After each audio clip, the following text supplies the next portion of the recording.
深深的一个凝视。 Let's go on.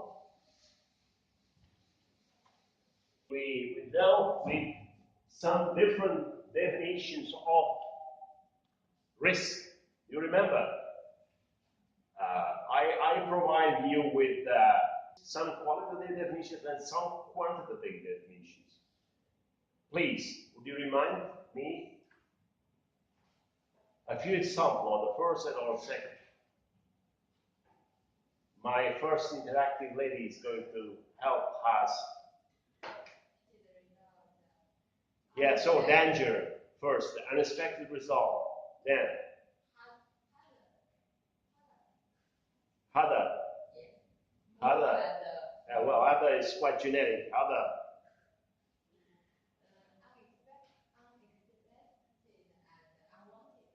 Okay, so not just unexpected, which is a semantic concept, but also unwanted, unwished. Okay, so this is something that was not expected to happen, but also something bad that I don't like. Okay, and so they are all qualitative definitions. Why? Because there are no measures implied in this definition. There is nothing to measure. What does it mean, danger? Well, danger, the possibility of a loss. But the possibility, what does it mean, possibility? Well, death, the possibility that I die. Okay, and that's a risk. Yes, there is a risk, but it's not measured in that way.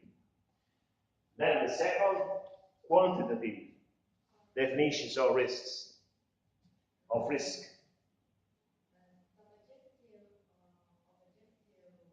Objective or subjective, yes, and we spoke about that also at the beginning of this lecture. So what I think that would probably happen, subjective, or what is estimated with truth low or large numbers, you see. So a relative frequency which comes a probability because of large numbers of trials, okay?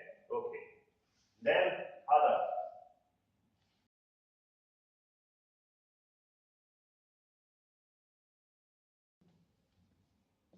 Qualitative and quantitative. This is what we remind now. And then we had to look to a series of different notions of risk: interest rate risk, exchange rate risk, market risk, demand risk, credit risk, counterpart, which is not the same because credit and counterpart, well, counterpart risk is sometimes as called credit risk, but yeah, I explained yesterday what does it mean. And financial, systemic, liquidity, solvency, operational, legal, fundamental, peculiar, particular, project risk, well then insurance risk.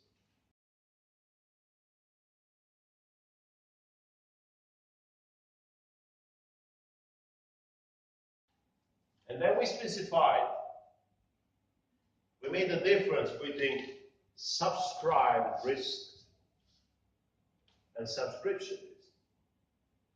Well, they are different. They are so different. They are so different. For the first is related with mean values. The second is related with standard deviation.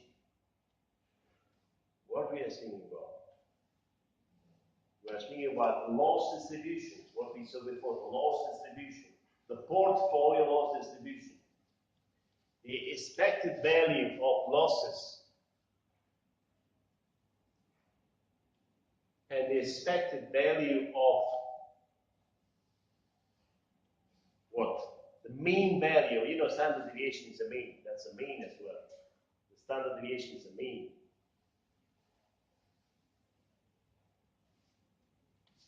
How far, on average, how far the result, the effective result, will not coincide with the theoretical one. You see, so you have loss distribution. I have not to explain again why I'm drawing it symmetric. That's because of central limit here. I told you yesterday, I told you today. So this is expected value. Portfolio distribution. This is expected value. And then you have a variance. You have a standard deviation. And this standard deviation depends on the shape, on kurtosis of this distribution. So it will be, how it will be? It will be, the more is, the higher is the number of customers, number of contracts which have been included in this pooling, in fact. The diversification by pooling. The more, the higher is the number, the better will be the estimate. The lower will be the standard deviation. So that lower could be the safety loading you have to have, the fair basis of insurance premium. Remember, I told you the first day we met. This is the fair basis of premium, loss multiplied by probability. Then you have to have a theta. And this theta is the safety loading, you see.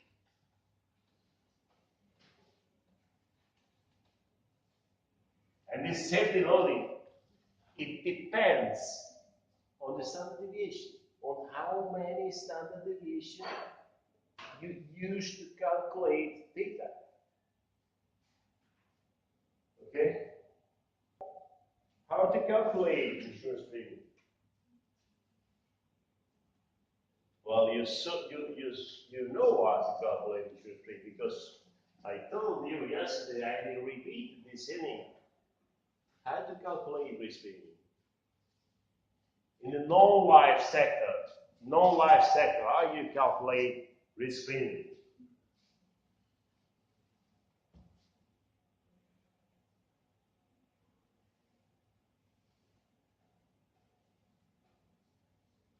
I told you right now,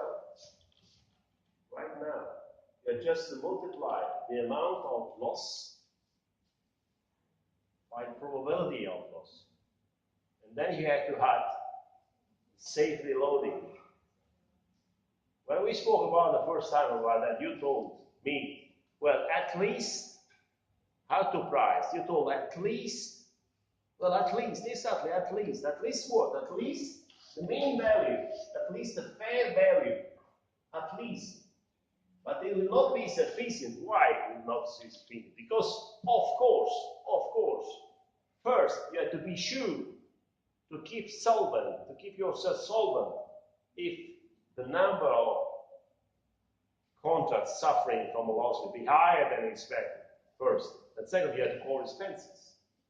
So not just the safety loading, you need not just the safety loading, but also you can make all you it's up to you. Sorry. It's up to you to make all it. K, for instance. And what is K? K is the expenses loading. Oh, okay. Expenses.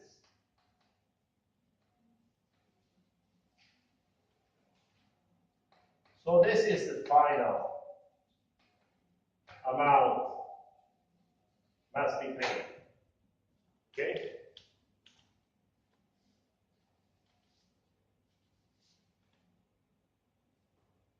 You have a fair basis. You have a fair basis. The fair basis is this one. We just calculate with the mean. With means, mean values. What do I mean? Means values. Is it a mean?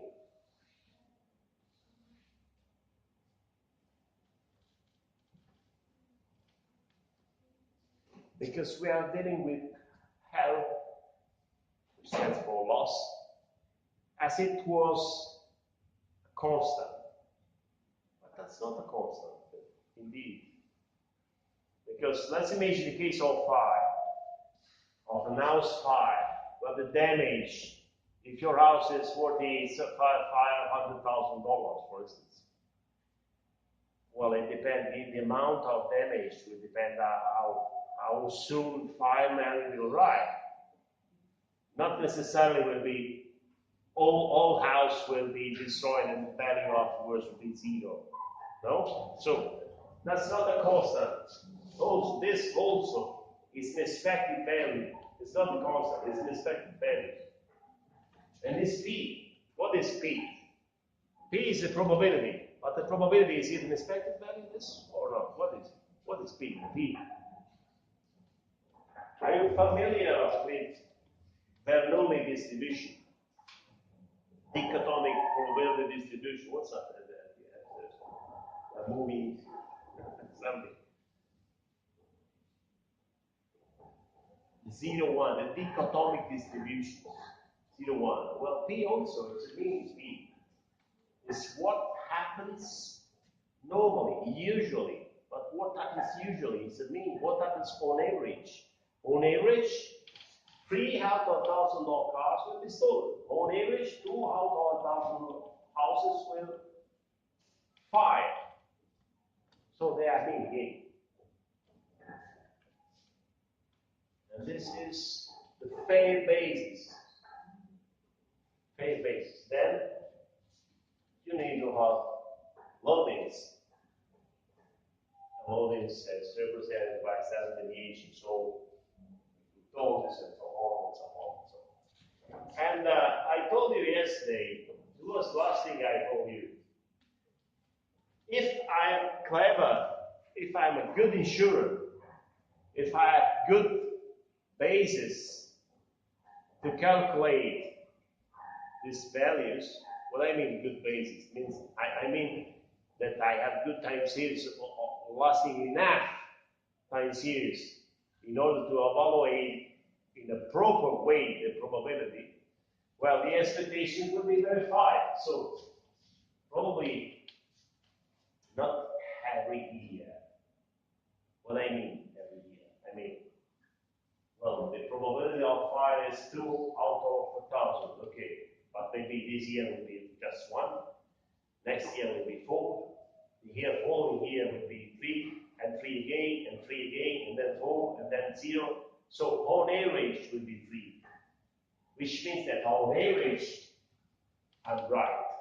I was right to think that probability was, we were speaking about 2 in our examples, 2 out of 1,000. If I am not clever, if I am not good insurer, if I have not good basis, if I have short time series, well, my estimation will be faulty. First, I have distribution, my distribution will be something like this, so much higher standard deviation. But also, there is risk that I will not verify, even in the medium term, I have not verified the value, the expected value. So if instead the value is verified, what about this safety loading? In the example we made the first day we met, it was $90 to cover my car. And we had as first we had just $5. Then we had $30. So the final premium was 120, right?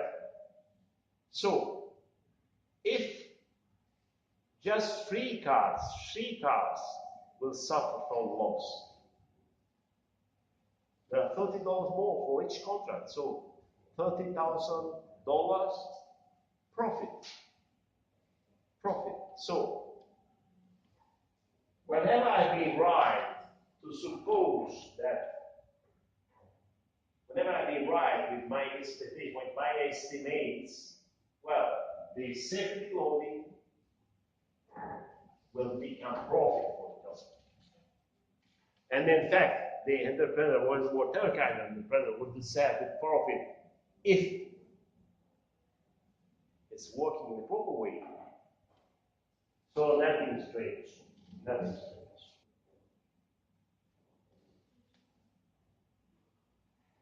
What is the mission of insurer? We spoke about the mission when we asked ourselves why we need insurers. So this is something we already have. Right?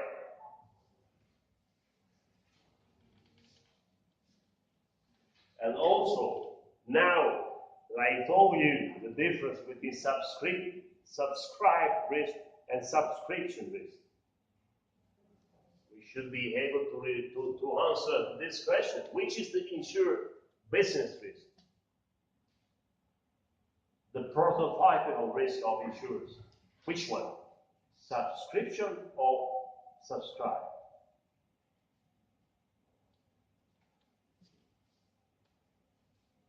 You remember what is business risk? Business risk is the main risk. Risk which justifies the profit.